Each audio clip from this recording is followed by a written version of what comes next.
Alright,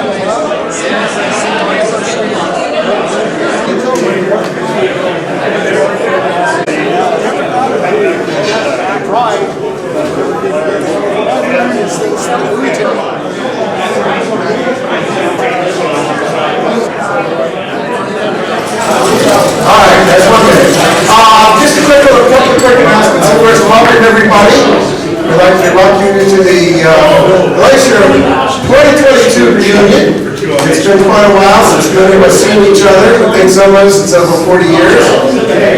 I am Tom Burstein. I am one of the many people that helped put this together, along with Bert DeJong, Bill Davis, Bill Kelsey, and Fred. And we're missing one of our people, Master Chief Petty Officer, who's actually, he's supposed to be up here doing these announcements. I think he chickened out. No, it's Master Chief Petty Officer Bill Sherrits. He also helped design the mugs and helped us get those. So please remember him. He's not able to attend this weekend.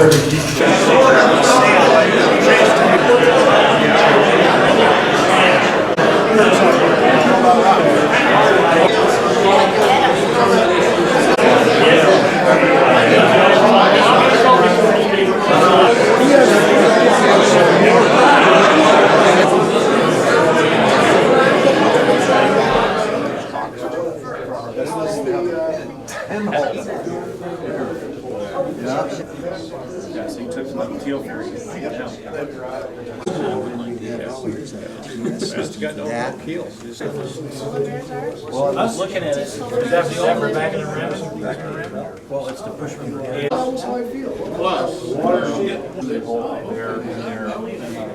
Glacier, and it was like, holy shit.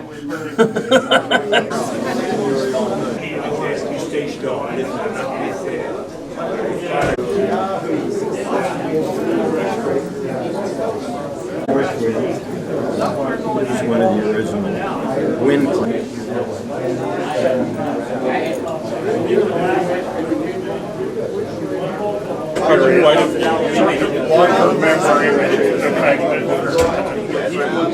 Excuse me. It should be easy to spot. It wasn't labeled? No, they had a little label, but it's kind of hidden in it. Yeah. Get down to the ship, and we'll get people on board and get all set up for lunch and all of that, and the tours.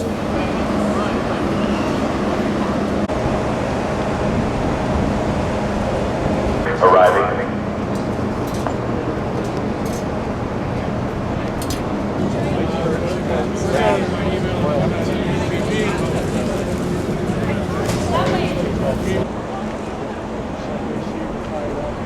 How many hours a day? That year we...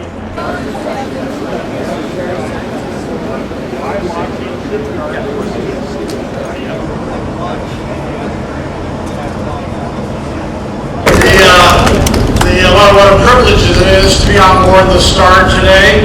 We all have many paths that have crossed. Many of us remember when the Star made her first trip to Antarctica. Many of us glaciers were down there helping her. And Yeah, we did do our job for her. that's another story.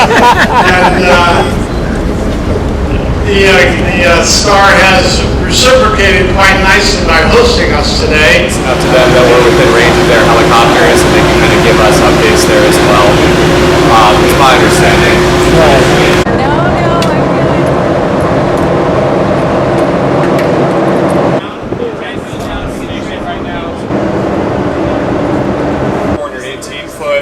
Security cutters, and their bridge is narrow. And on one hand, it's nice for, you know, if you got a ton of break-ins or you got people watching.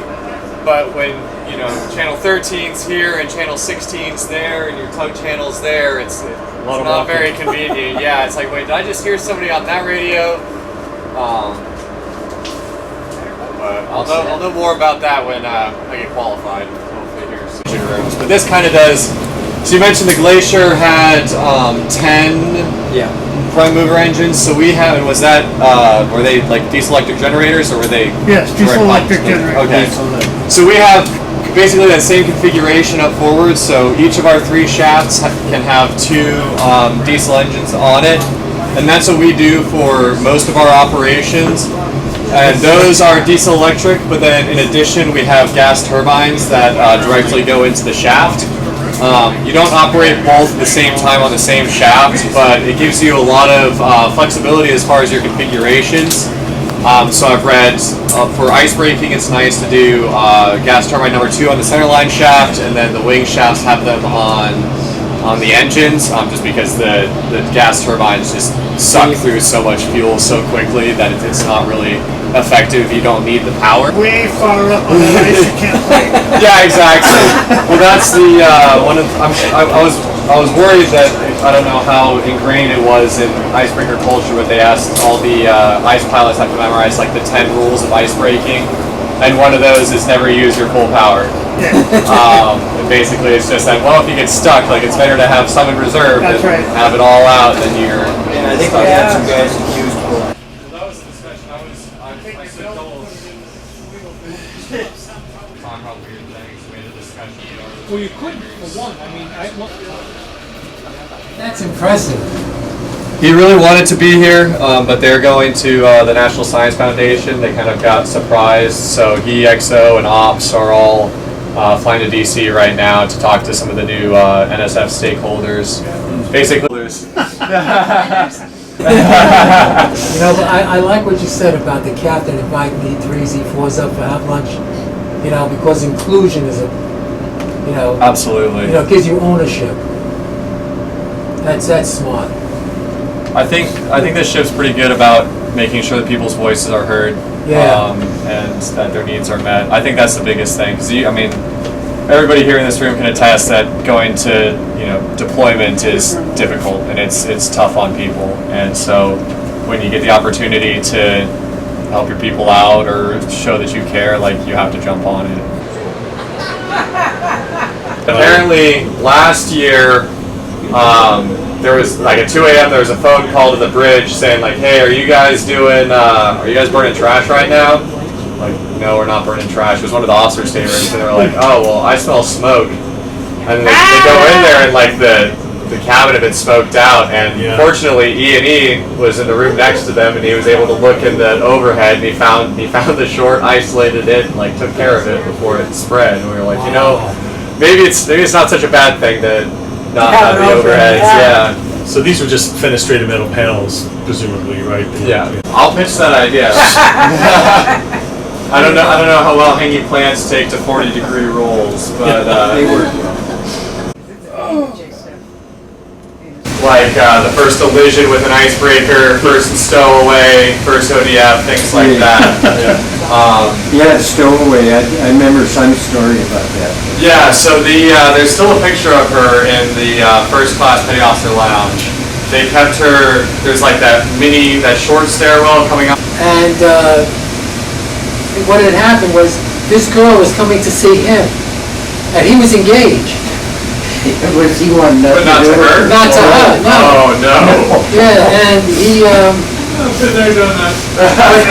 she wound up on the Tonight Show with Johnny Carson. Yeah. Really? Yeah. And then we can go over this way. Starbucks. That's awesome. So they have little green aprons with their little Polar Starbucks logo. That's awesome. And then a good number of our crew have previous experience being baristas before they joined the Coast Guard. Right. A couple of like I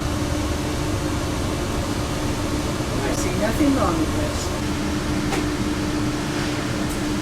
said, the captain, the cabin sauna, the DCs welded it up for us, the EMs wired it in.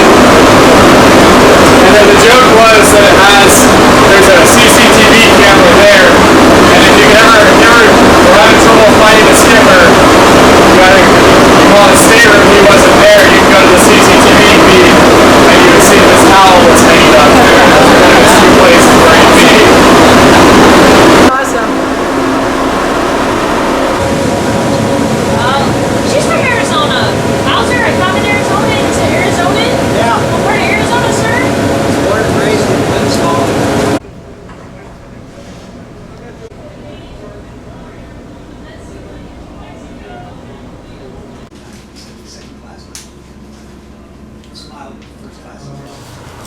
we have some very, very talented young men who are going to speak to us.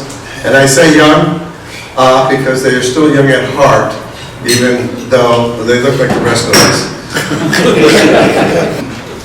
So it's my privilege to introduce Captain Joe Hubel. I think most of us have met Captain Joe. I don't really need this thing anyway. So thank you, Petty Officer Nichols. And I only have 10 minutes, and I can hardly introduce myself in 10 minutes. So thanks to Fred for doing that. But he's also one of the people that helped found the Glacier, was it Society? Yes, okay, the Glacier Society. I served in the Navy on the Glacier, and yeah, we fired the guns. I went through Gitmo. Our shipmate and friend, Vice Admiral Manson Brown. I've got my bag of tricks. Let's start out with one of my relics from Glacier. I probably could sell this on eBay for a lot of money. Sell it tonight.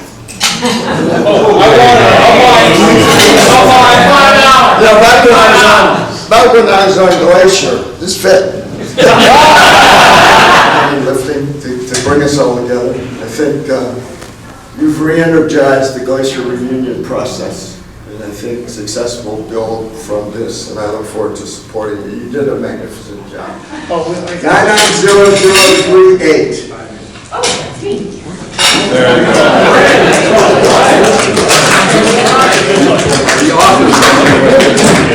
Oh, absolutely. Number 48. Wow. Steve Rudolph. You probably know the difference between a sea story and a fairy tale, right? The fairy tale begins once upon a time. This is Maui. All those who were on the glacier in the 60s, if you could step over to that corner, they'll form you up and they'll take your picture. And in a few minutes, I'll call those in the 70s, then those in the 80s.